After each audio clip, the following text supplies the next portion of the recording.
Thank you, Chair, and thank you to Deputy Dáil. I would echo his comments on how we elect people in this country, and I'd also note that just because something comes from a constitutional convention doesn't mean that it's right.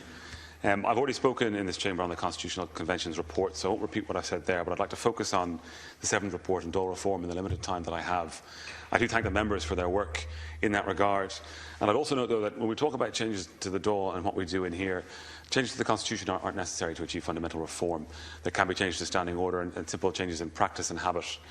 When we look at the proposal to elect a Ceann Comhairle by secret ballot, that is a fundamental reform. I mean, it's one of the fundamental reforms, and it's very welcome. And what it's going to mean is that there will be greater independence given to this chamber, and greater powers for this chamber to act as a check and balance on government behaviour, which is what it's meant to be.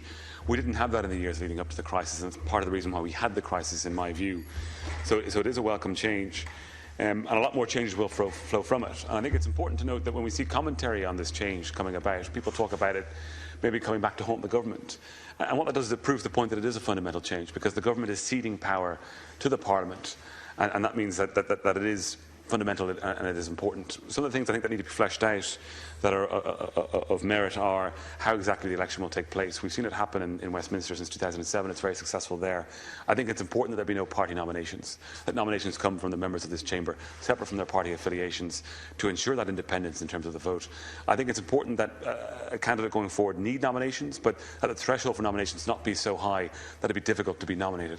I think it'd be important that there be an opportunity for candidates to address the chamber, but not so much opportunity that they can have private meetings in the background or do deals, but that they'll be able to speak to the members as to why they think that they should be elected to chair this House.